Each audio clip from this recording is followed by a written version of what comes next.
আজকের বিষয় অনলাইনে ম্যাপের ব্যবহার। আজকের লেকচারে কেন এই ম্যাপ ব্যবহার করা হয় এবং কিভাবে আমরা এটা আরো এফেক্টিভলি ব্যবহার করতে পারি আমাদের ইঞ্জিনিয়ারিং এ সেটা শেখাবো এবং একটা অ্যাসাইনমেন্ট থাকবে শেষে।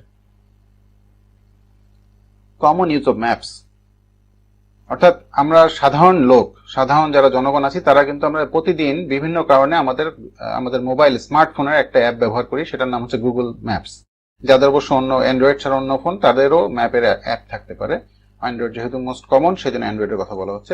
এই যে অ্যান্ড্রয়েড অ্যাপ, সেখানে আমরা এই গুগল ম্যাপ থেকে অনেক ধরনের কাজ করি। যেমন শুধু ম্যাপ দেখার জন্য, কোনো একটা জায়গায় খুঁজে বের করার জন্য, এটা কোনো একটা জায়গায় গেলাম সেটা এটার পাশে না ওই এদিক থেকে কোন রাস্তায় যেতে হবে এটা দেখার জন্য যেমন দেখি, আবার নিজেরা যখন যানবাহনে যাই তখন একটা লোকেশন খুঁজে বের করার জন্য এটা ব্যবহার করি। যেমন এখানে যে গাড়িতে আছি সেটা দেখাচ্ছে, তখন লোকেশন অন করে নিতে হয় এবং ট্রাফিক জ্যামটাও এখানে দেখায়, ট্রাফিক সিস্টেমের মধ্যে অন করলে সেটা দেখায়। এটা খুব মোস্ট কমন হচ্ছে এটা। আর এছাড়া এক জায়গা থেকে আরেক জায়গায় যেতে কত সময় লাগবে সেটা দেখানোর জন্য আমরা এরকম অনেক সময় ব্যবহার করি। যেমন এই স্ক্রিনশটটা যখন নেওয়া হয়েছিল তখন আমি একটা বাসে ছিলাম, অফিসের বাসে, এবং আমার একজন কলিগ এখান থেকে উঠবেন। উনি আমাকে জিজ্ঞেস করছিলেন যে কতক্ষণ লাগবে আসতে, কাজেই আমি তখন এই ফিচারটা চালু করে এস্টিমেটেড টাইম বলে দিলাম যে মিনিমাম এত সময় লাগবে, কারণ গুগল দেখাচ্ছে কিছু জায়গায় জ্যাম আছে। কাজে এটা খুব কমন ইউজ, আমরা ডে টু ডে লাইফে এগুলো ব্যবহার করি। কিন্তু আমাদের ইঞ্জিনিয়ারিং এ, সিভিল ইঞ্জিনিয়ারিং এ এছাড়াও আর বেশ কিছু ব্যবহার আছে। যেমন এখানে দেখা যাচ্ছে একটা ম্যাপ, একটা জিআইএস সিস্টেম সফটওয়্যার দিয়ে তৈরি ম্যাপ। কিন্তু এখানেও আমাদের ম্যাপ তো আছেই, ম্যাপের মধ্যে দেখেন এখানে কিছু নাম্বারও লেখা আছে যে কোন জায়গাটার পজিশন কত জিওমেট্রিতে, সেটাও এখানে দেখানো আছে। তা এই ধরনের ছাড়াও আরো কিছু ধরনের ইনিশিয়াল যখন প্রজেক্ট থাকে তখন এই ধরনের কিছু আমাদের চিত্র দিতে হয়, যে প্রথম যে প্রেজেন্টেশন করতে হয় যে আমরা প্রজেক্ট এলাকা দেখে এসেছি এবং এই কাজ করব। যখন প্রজেক্ট প্রপোজাল দেওয়া হয় বা অথবা এর ইনসেপশন রিপোর্ট দেওয়া হয় তখন এই ধরনের ম্যাপ দিতে হয় এবং এই ধরনের ম্যাপ দিয়ে বলতে হয় যে আমরা প্রজেক্ট এলাকা দেখে এসেছি, এটা রাস্তার পাশে, এখানে খাল আছে, এখানে জলাশয় আছে ইত্যাদি, এবং এই হচ্ছে আমাদের এলাকা যেখানে আমরা কাজ করবো এবং কিভাবে করব। তো এই যে মানচিত্রটা কিভাবে বের করলাম, এটা গুগল, বোঝা যাচ্ছে যে কম্পিউটারে এই যে গুগল ম্যাপস থেকে আমরা এটা বের করেছি। কিন্তু বিষয়টা হচ্ছে যে এই জায়গাটা খুঁজে বের করতে কিন্তু অনেক তকলিফ হবে, অনেক অনেক পরিশ্রম হবে যদি আমি এক্সাক্ট লোকেশনটা না জানি, কারণ এই জায়গায় হয়তো আমি আর জীবনে কোনোদিন যাইনি। কাজে আমার ম্যাপ ঠিক এই কোন রাস্তার পাশে কোনটা একদম মাথা গুলিয়ে যাওয়ার মতো অবস্থা হবে। কাজেই সেটার জন্য আমরা এখানকার একটা আশেপাশে কোনো পরিচিত লোকেশন জেনে আসি, অথবা এখানকার একটা লোকেশন, জিপিএস লোকেশন যদি জানা থাকে খুব ভালো হয়। জিপিএস কি, গ্লোবাল পজিশনিং সিস্টেম, এটা একটা কোঅর্ডিনেট সিস্টেম, এটা আমি একটু পরেই বলছি। এখানে আরেকটা প্রজেক্টের প্রেজেন্টেশন থেকে এবং রিপোর্ট থেকে একটা অংশ দেখানো হচ্ছে। এখানে দেখানো হয়েছে আমরা কোথায় কোথায় মিটিং করেছিলাম, অর্থাৎ এখানে একটা হাইওয়ে হবে, এক্সিস্টিং রোডটার বদলে এখানে একটা হাইওয়ে হওয়ার কথা, এবং সেই হাইওয়ে করতে হলে তার আগে এখানে সার্ভে করতে হয়। প্রচুর সোশ্যাল সার্ভে আছে, ইঞ্জিনিয়ারিং সার্ভে আছে, ইঞ্জিনিয়ারিং সার্ভে টিম একদিকে কাজ করছে সোশ্যাল সার্ভে এবং ইঞ্জিনিয়ারিং ফিচার্স দেখার জন্য প্রচুর তথ্য সংগ্রহ করতে। এখানে দেখা যাচ্ছে একটা তথ্য সংগ্রহের মিটিং হচ্ছে এখানে এবং সেটা রেকর্ড করা হচ্ছে। এখন সেগুলো রিপোর্ট করার জন্য আমাকে বলতে হবে যে এক্স্যাক্টলি কোন জায়গায় আমি গিয়েছিলাম। তো এটা কি করে করি, দেখা যাচ্ছে এই লোকেশনটা, এখানে আমি এর আগে কোনোদিন যাইনি, সেদিনে হয়তো প্রথম বা দ্বিতীয়বার গিয়েছি। এটা বের করার জন্য আমাদের ওখান থেকে কোঅর্ডিনেটটা আমি রেকর্ড করে নিয়ে এসেছিলাম। এই কোঅর্ডিনেট রেকর্ড করা যায় কিভাবে সেটাতে আমরা দেখছি। তো এই কোঅর্ডিনেট যখন রেকর্ড করে নিয়ে আসা হয় তখন সেই কোঅর্ডিনেট যদি গুগল ম্যাপে বসিয়ে দিই তাহলে সেই জায়গাটা আমাদের দেখিয়ে দেয়। এখন দেখালে সুবিধা কি, আমাদের রিপোর্টের সময় এটা খুব সহজে আমরা ইন্ডিকেট করে দিতে পারি এবং লোকজনের মধ্যে কনফিডেন্স জাগে যে আমরা আসলে ওই জায়গায় গিয়েছিলাম, অ্যাটলিস্ট আমাদের যারা কাজটা দিয়েছে। যেমন এখানে আরেকটা স্ক্রিনশট দেখা যাচ্ছে আরেকটা প্রেজেন্টেশন থেকে ওই একই প্রজেক্টে। এখানে এই যে কোঅর্ডিনেটটা দেওয়া আছে সেই কোঅর্ডিনেটে চলে গেলাম এবং এই ধরনের ম্যাপে আরো কি কি ধরনের কাজ করি আমরা। ধরেন এখানে আমরা মিটিং করেছি এবং এখানকার আশেপাশে এই 100 মিটার বা 100 মিটার জায়গা আমরা ট্রি সার্ভে করবো, যেহেতু গাছ কাটা পড়বে রাস্তা করতে হলে, কাজে ট্রি কি কি ধরনের গাছপালা আছে সেটার একটা রিপোর্ট আমাদের দিতে হয় এনভায়রনমেন্টাল রিপোর্টের মধ্যে। এবং এটা প্রথম প্ল্যান ছিল, পরে এক্স্যাক্টলি আসলে আমরা কতটুকু জায়গা করেছি এটা এখানে আবার দেখাচ্ছে যে কতগুলো গাছ গুনেছি এই জায়গাটায়। এই ধরনের রিপোর্ট তৈরিতে আমাদের ম্যাপের ব্যাপক ব্যবহার হয়। কাজে ম্যাপে কিভাবে লোকেশন খুঁজে বের করতে হয় খুব সহজে সেটা আমাদের জানা দরকার। এখন এখানে যেটা দেখা যাচ্ছে যে আমাদের এই একটা জায়গা খুঁজে বের করার জন্য গুপ্তধন কোথায় রেখেছি, অমুক তাল গাছ থেকে 4 পা পশ্চিমে 2 পা বাম দিকে যেতে হবে, এই ধরনের যে সিস্টেম সেটাকে আমরা কোঅর্ডিনেট সিস্টেম বলি।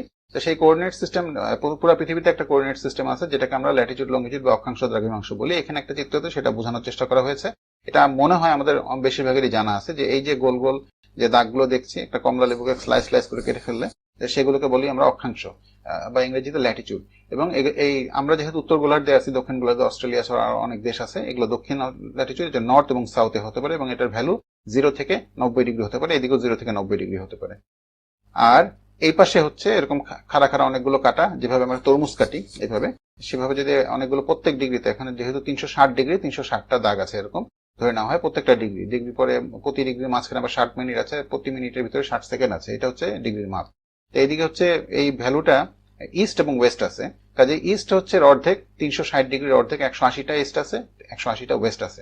বাংলাদেশের লোকেশন মোটামুটি ভাবে এই 90 ডিগ্রি ইস্টে, আর অক্ষাংশ কথা চিন্তা করলে টেকনাফ থেকে তেঁতুলিয়া চিন্তা করলে 21 থেকে 27 ডিগ্রির মধ্যে আছে। ঢাকা মোটামুটি 23 ডিগ্রির আশেপাশে, 23-এর একটু বেশি অক্ষাংশ। যে কোনো একটা জায়গা যদি আমরা ফট করে চলে যাই, যেমন এখানে একটা দেখানো আছে, তো এইটার আমরা কি করে লোকেট করি, সেটাকে বলি যে এখান থেকে এই দাগটা, এই অক্ষাংশ কত, 1 2 3, এটা হচ্ছে 40 ডিগ্রি, 40 ডিগ্রি অক্ষাংশ আছে, এবং দ্রাঘিমাংশ কত, এটা হচ্ছে 30 ডিগ্রি দ্রাঘিমাংশ। কাজে এটা 40 নর্থ 30 ওয়েস্ট, তার মানে প্রথমে অক্ষাংশটা দেওয়া হয়, পরে দ্রাঘিমাংশ, ল্যাটিটিউড লঙ্গিটিউড দেওয়া হয়। এগুলোকে অনেক সময় নর্দিং ইস্টিং বলা হয়। এটা ইস্টিং না, এটা ওয়েস্টিং হয়েছে, কাজে বাম দিকে আছে এক্সাম্পলে। আমাদের কিন্তু যেই আমরা এই গুগল ম্যাপ ইউজ করি ফোনের মধ্যে, সেখানেও কিন্তু এই সিস্টেমটা আছে। যে কোনো জায়গায় একটু জোরে ট্যাপ করলেই বা একটু চেপে ধরে রাখলেই সেখানকার এই অক্ষাংশ দ্রাঘিমাংশটা এখানে দিয়ে দেয়। যেমন এখানে দুটো স্ক্রিনশট দেখানো আছে ভিন্ন ভিন্ন সময়ে আমার মোবাইল থেকে, এবং এখানে এই স্ক্রিনশট নেওয়ার সময় এই মোবাইলেও হয়তো ভিন্ন ছিল, কিন্তু যে সফটওয়্যার যেহেতু আপডেট হয়েছে, আগে যে ফিচারগুলো ছিল না, পরের দিকে সেই ফিচারগুলো এসেছে। এটুকু পার্থক্য, কিন্তু বেসিক জিনিস যেটা আমরা দেখতে যাচ্ছি সেটা কিন্তু সেম আছে। ঢাকা শহরই, কাজে ঢাকা শহরে অক্ষাংশ সবসময় একটু এদিক সেদিকের জন্য দশমিকগুলো চেঞ্জ হয়ে গেছে, দশমিকের পরের ভ্যালুগুলো, কিন্তু মূল দ্রাঘিমাংশ বা অক্ষাংশর মূল ডিজিটটা ঠিক আছে।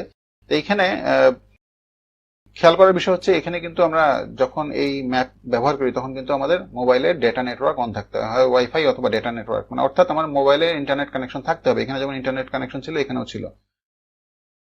এখন ইন্টারনেট কানেকশন সবসময় থাকে না, বা সবসময় এত ডিটেল দরকার হয় না। সেটার জন্য আমাদের উপায় কি? সেটার জন্য উপায় হচ্ছে আমাদের অন্য একটা সফটওয়্যার ব্যবহার করা, এবং আমাদের স্মার্টফোনে যেগুলোতে জিপিএস চিপ দেয়া আছে সেগুলো ব্যবহার করা। চিন্তার কিছু নেই, আমাদের বেশিরভাগ মোবাইলেই, স্মার্টফোনে এখন জিপিএস চিপ দেয়া থাকে। এই মোবাইলের ডেসক্রিপশনে লেখা থাকে জিপিএস আছে, এবং জিপিএস মানে হচ্ছে আমেরিকান গ্লোবাল পজিশনিং সিস্টেমের স্যাটেলাইট গুলো। এছাড়া অনেক সময় লেখা থাকে যে জিপিএস আছে, গ্লোনাস আছে, GLONASS, এটা হচ্ছে রাশিয়ান স্যাটেলাইট সিস্টেম। এছাড়া বাইদু থাকতে পারে, বিডিএস লেখা থাকতে পারে। বাইদু মানে চাইনিজ স্যাটেলাইট সিস্টেম। তার যত বেশি লেখা থাকবে তত বেশি স্যাটেলাইটের সিগন্যাল ক্যাপচার করার মতো চিপ ভিতরে দেওয়া আছে। সাধারণত একেবারে কম দাম, যেমন 2-3 হাজার টাকায় কিছু স্মার্টফোন আছে তথাকথিত, সেগুলোতে এগুলো থাকে না। সাধারণত 5,000 টাকার উপরে যদি যে কোনো স্মার্টফোনেই সাধারণত এই জিপিএস এই চিপ দেয়া থাকে। কাজে নো ওয়ারিস, আমার মনে হয় সবার মোবাইল ফোনে এটা আছে। এটার এই সফটওয়্যার গুলোর কাজ হচ্ছে সেই আমাদের যে মোবাইলের যে ডেটা চিপটা আছে সেখান থেকে সরাসরি উইদাউট এনি ইন্টারনেট সেই চিপ থেকে সরাসরি আমাদের লোকেশনটা নিয়ে আসা। কাজে এটার ব্যবহার করে সেটা লাভ, যেখানে ইন্টারনেট মোটেই নেই। ইভেন আমার ডেটা নেটওয়ার্ক, ওয়াইফাই সব বন্ধ থাকলেও আমি জিপিএস লোকেশনটা ওই এলাকার পাবো। অনেক জায়গা আছে যেখানে ডেটা নেটওয়ার্ক ইম্পসিবল, অনেক সময় আপনার কাছেও ডাটা না থাকতে পারে। তাহলে এটা মোটামুটি ভাবে আমাদের জিপিএস যে মেশিন, হ্যান্ডহেল্ড জিপিএস মেশিন যে কাজটা করে, যে আমাদের একটা জায়গায় জিপিএস লোকেশন দেয়, ট্র্যাকিং করে সবকিছুই আমাদের তাহলে মোবাইল দিয়ে করা যায়। সেটার জন্য সফটওয়্যার, বিভিন্ন রকম সফটওয়্যার আছে। তা আমি আগে জিপিএস ডাটা নামে সফটওয়্যারটি ব্যবহার করতাম। তো জিপিএস ডাটা দিয়ে গুগল প্লে স্টোরে খোঁজ নিলে দেখা যায়, সার্চ দিলে দেখা যায় এরকম অনেক ধরনের সফটওয়্যার আছে।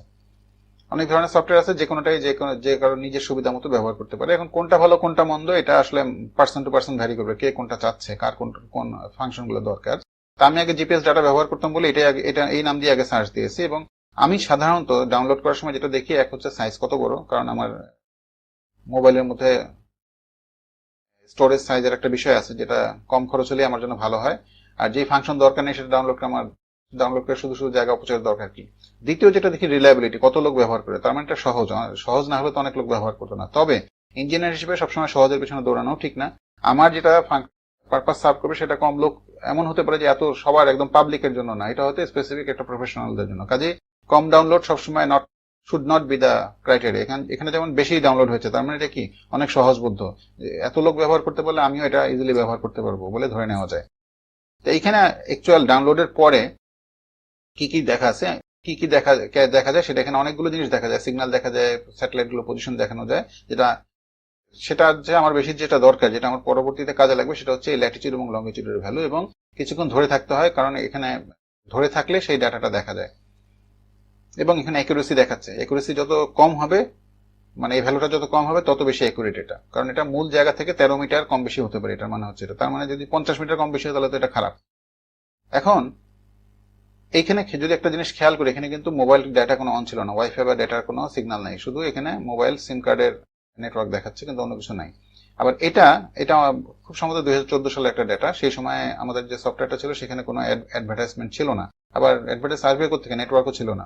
কিন্তু এটা আমাদের গত 2 এপ্রিল 2020-এ আমাদের একজন ছাত্রের মোবাইলের স্ক্রিনশট আমাকে পাঠিয়েছিল, ঠিক আছে কিনা দেখার জন্য। এখানে দেখা যাচ্ছে যে নতুন যে সফটওয়্যারের ভার্সনটা আছে সেখানে অ্যাডভার্টাইজমেন্ট চলে আসছে তাদের ইনকামের জন্য। এবং সে অবশ্য যখন এটা নিয়েছিল তখন যেহেতু সে আমাকে পাঠাতে হবে তার নেটওয়ার্ক অন ছিল, কিন্তু আসলে এটা জিপিএস ডাটাটা কিন্তু ওই মোবাইল নেটওয়ার্ক ইউজ করে না, এটা সরাসরি চিপ থেকে ডাটা নেয়। আজকে তোমাদের জন্য আমার একটা অ্যাসাইনমেন্ট আছে, সেটা হচ্ছে তোমরা আমাকে তোমাদের এখন যেহেতু এই যে করোনা ভাইরাসের কোভিড-19 এটার জন্য লকডাউন চলছে, সবাই যে যার বাসা অবরুদ্ধ আছো, সে যে যার বাসা থেকে তার বাসার লোকেশনটা আমাকে অ্যাসাইনমেন্ট হিসেবে পাঠাবে। এটা হচ্ছে তোমাদের কাজ। এবং পাঠানোর সময় অবশ্যই নিজের আইডি উল্লেখ করতে হবে। পাঠাবে কোথায়? 3টা উপায়ের যে কোনো একটা উপায়। প্রথম উপায় হচ্ছে গুগল ক্লাসরুমে, আমার এটার জন্য যে পোস্টিং আছে তার নিচে এটা পোস্ট করতে পারো কমেন্ট আকারে, অথবা আমাদের যে ফেসবুকে যে মেসেঞ্জারে যে গ্রুপটা আছে সেখানে দিতে পারো তোমার আইডি সহ তোমার কোঅর্ডিনেটটা। এবং লাস্ট রিসোর্ট, যদি এই দুটা কোনোটাতেই তুমি অ্যাক্সেস করতে না পারো তাহলে আমাকে মোবাইল ফোনে এসএমএস দিয়ে এটা পাঠাতে পারো। তাহলে আজকে এই পর্যন্তই। অন্য একটা ভিডিওতে কিভাবে এই কোঅর্ডিনেট বসিয়ে আমরা ম্যাপের মধ্যে ওই জায়গাটা বের করতে পারি সেটা দেখাবো। ধন্যবাদ সবাইকে।